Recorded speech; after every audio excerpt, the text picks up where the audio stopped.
Good morning प्यारे बच्चों आज हम चैप्टर फर्स्ट सेकंड थर्ड यानी कि जो रीडर के हमारे फर्स्ट सेकंड थर्ड चैप्टर है उनको रिवाइज़ करेंगे जो हमारी फर्स्ट यूटी में आ रहे हैं। देखिए इनका रिवीजन करना है आपको ध्यान से। तो फर्स्ट चैप्टर हमारा कौन सा है? हम भारत के भरत। देखिए एक वर्ष में महीनों की संख्या कितनी होती है? 10, 7, 9 या 12? तो आंसर हो जाएगा 12। हीरा कहाँ से निकलता है? तो ये आप सभी जानते हैं कि हीरा कहाँ से निकलता है। खेत से निकलता है, गोदाम से निकलता है, खान से निकलता है या कारखाने से निकलता है। तो हमारा आंसर होगा खान से। सौगात का अर्थ क्या होता है? सोगरा, उपहार, सागर या सौगंध? तो हमारा आंसर हो जाएगा उपहार। सौगात देना यानी उपहार देना। अंगुली दांतों तले दबाई का क्या अर्थ है? अंगुली चबाना, आश्चर्य करना, सोचना या दातुन करना? अंगुली दांतों तले दबाई यानी कि आश्चर्य करना। फुलवारियों में क्या उगते हैं? आप सभी जानते हैं कि फुलवारियों में क्या उगते हैं? अनाज, फल, फूल या सब्जी? जैसा कि नाम से ही पता चल रहा है, फूल। नेक्स्ट देखिए, रिक्त स्थानों की पूर्ति कीजिए। हम भारत के भरत खेलते किसके साथ खेलते थे? गायों या शेरों की संतान से? तो यहाँ आ जाएगा शेरों की संतान से। जब भी निकला डैश निकला यहाँ किसी भी खान से? तो खान से क्या निकलता है? सोना या हीरा? तो जब भी निकला सोना निकला। यहाँ ये गलत दे रखा है। हाँ तो आगे देखिए, देखो हाँ सॉरी, यहाँ हीरा आ जाएगा कि एक जो क्वेश्चन था ना, हीरा कहाँ से निकलता है? खान से निकलता है। तो यहाँ आ जाएगा जब भी निकला हीरा निकला यहाँ किसी भी खान से। इस मिट्टी में पैदा होना बड़े दुख की या गर्व की बात है? गर्व की बात है। डैश से बनने आए हैं हम पन्ने इतिहास के? सदियों से बनते आए हैं। तो यहाँ आ जाएगा सदियों से। ओके बच्चों, यस। सत्य और असत्य क्वेश्चन देखिए। सदियों से बनते आए हैं हम पन्ने किताब के? नहीं, इतिहास के। साहस और वीरता मेहमानों की सौगात है? नहीं, वीरों की सौगात है। बड़ी बड़ी ज्वालाओं से कम नहीं फुलवारियाँ? सत्य है या असत्य है? असत्य, क्योंकि बड़ी बड़ी ज्वालाओं से कम नहीं चिंगारियाँ, ये हो जाएगा है ना। हम बालकों के जिम्मे किसकी चौकस पहरेदारी है? तो इसका क्या हो जाएगा? सत्य है ये कि बालकों के जिम्मे होती है, यानी कि बालकों की जिम्मेदारी होती है उसकी पहरेदारी करना देश की। नेक्स्ट चैप्टर के देखिए बच्चों, दूसरे चैप्टर के।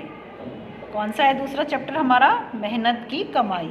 इसका फर्स्ट क्वेश्चन आपको 4 में से एक चूज़ करना है। माँ ने लड़के को रुपया कहाँ से निकाल कर दिया? डब्बे से, बक्से से, बैंक से, गुल्लक से? बक्से से। सेठ ने लड़के को परिश्रम के बदले कितने पैसे दिए? कितने दिए? 1 रुपया, 8 आने, 4 आने या 54? 54। लड़के ने किसका सामान घर पहुंचाया था? एक सेठ का, पिता का, डॉक्टर का या अपना? एक सेठ का। सेठ का लड़का कैसा था? गरीब, सुस्त, परिश्रमी या आलसी? आंसर हो जाएगा आलसी। सेठ का लड़का आलसी था। पिता ने लड़के से रुपया कहाँ डालने के लिए कहा? आपने चैप्टर पढ़ा होगा, नदी में, तालाब में, गुल्लक में या कुएं में? कुएं में। ठीक है बच्चों। नेक्स्ट देखिए, फिल इन द ब्लैंक्स। ये हमें इन जो खाली जगह हैं इनमें फिल करनी है। कुएं, संदूक, निर्लज, मजदूरी और आंसू। पिता ने कहा जा इसे डैश में फेंक आ? तो यहाँ क्या आ जाएगा? कुएं में। मेरा यह डैश उठाकर घर पहुंचा दो? संदूक। लड़का बाजार में डैश खोजने गया? मजदूरी। आँखों से बहते रहे आंसू। लड़का लापरवाह और निर्लज्ज था। तो इस तरह से ये इसके क्वेश्चन आंसर्स हो जाएंगे, फिल इन द ब्लैंक्स। अब देखिए यहाँ टिक द करेक्ट, ये सही और गलत वाले। बहन ने अपने भाई को रुपया नहीं दिया था, इसलिए ये रॉन्ग है। लड़के की सुध लेने वाले सभी थे? नहीं। क्योंकि माँ और बहन को उसने बाहर भेज दिया था। आलसी बेटे का बाप अमीर था, बिल्कुल सही। लड़का बहुत परिश्रमी था, नहीं, बहुत आलसी था। माँ ने लड़के को 1 रुपया दिया, बिल्कुल सही। तो ये हमारे टिक द करेक्ट आंसर हो गए और इस तरह से फिलअप्स भी हो गए हैं। नेक्स्ट चैप्टर के देखिए बच्चों, सही विकल्प का चयन कीजिए। महात्मा जी की, अब थर्ड चैप्टर है हमारा अपनी वस्तु। महात्मा जी की बात सुनकर दोनों भाई क्या हुए? भाग गए, लड़ने लगे, बैठ गए, लज्जित हुए। तो आंसर आ जाएगा लज्जित हुए। देखिए नेक्स्ट क्वेश्चन इसका, दोनों भाई किस चीज़ के लिए आपस में झगड़ रहे थे? ज़मीन के लिए, सोने के लिए, पैसे के लिए, भोजन के लिए? ज़मीन के लिए। दोनों भाइयों को किसने समझाया? मुखिया ने, लोगों ने, महात्मा जी ने या राजा ने? तो महात्मा जी ने। महात्मा जी ने किससे पूछकर फैसला करने को कहा? किससे पूछा था? लोगों से, भूमि से, पुलिस से या घर वालों से? भूमि से। रिक्त स्थानों की पूर्ति कीजिए। संत महात्मा स्वभाव से कैसे होते हैं? डैश और परोपकारी होते हैं, यानी कि दयालु और परोपकारी होते हैं। दोनों भाई अपने घर से क्या लेकर आए? भोजन। एक डैश कहीं जा रहे थे, एक महात्मा जी कहीं जा रहे थे। महात्मा जी ने खालिस्तान से फरमाया, शांत भाव से फरमाया। सत्य और असत्य क्वेश्चन देखिए। रास्ते में 2 व्यक्ति हंस रहे थे? नहीं, रास्ते में 2 व्यक्ति झगड़ा कर रहे थे। महात्मा जी ने समझा बुझाकर शांत करने की कोशिश की, बिल्कुल सही।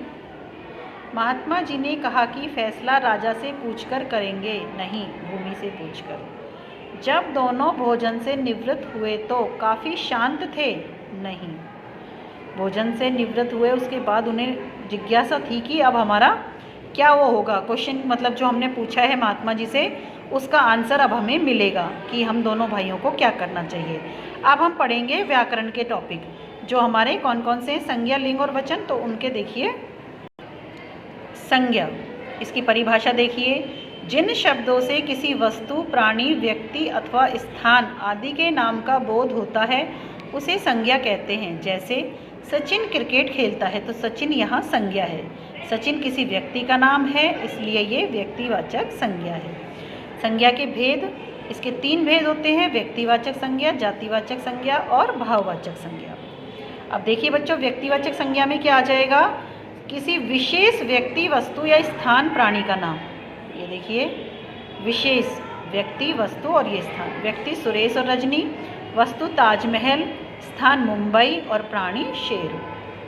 जातिवाचक संज्ञा में जाति से यहाँ तात्पर्य समूह, ऐसा समूह जिसके अंतर्गत उस वर्ग के व्यक्ति, वस्तु, स्थान सभी की संपूर्ण जाति का बोध होता हो। वस्तु, स्थान और प्राणी। वस्तु में देखिए मेज, कुर्सी, स्थान में नगर और मोहल्ला और प्राणी में हो जाएगा कुत्ता और घोड़ा। अब पढ़ते हैं हम भाववाचक संज्ञा। भाववाचक में जो मन के भाव प्रकट करने होते हैं, जैसे देखिए कौन कौन से होते हैं? गुण दोष, दशा और अवस्था। गुण दोष अच्छाई, बुराई, मूर्खता, चतुरता, क्रोध आदि। दशा अवस्था है बचपन, यौवन, प्रगति, बुढ़ापा और स्वतंत्रता। अब है हमारी चौथी समूहवाचक संज्ञा, जो जातिवाचक संज्ञा का ही उपभेद है। यहाँ हमारे 3 भेद दिए हैं, लेकिन जातिवाचक संज्ञा का अगर उपभेद मानते हैं तो समूहवाचक संज्ञा और द्रव्यवाचक संज्ञा। अगर हम इनको अलग करते हैं तो ये 4 और 5।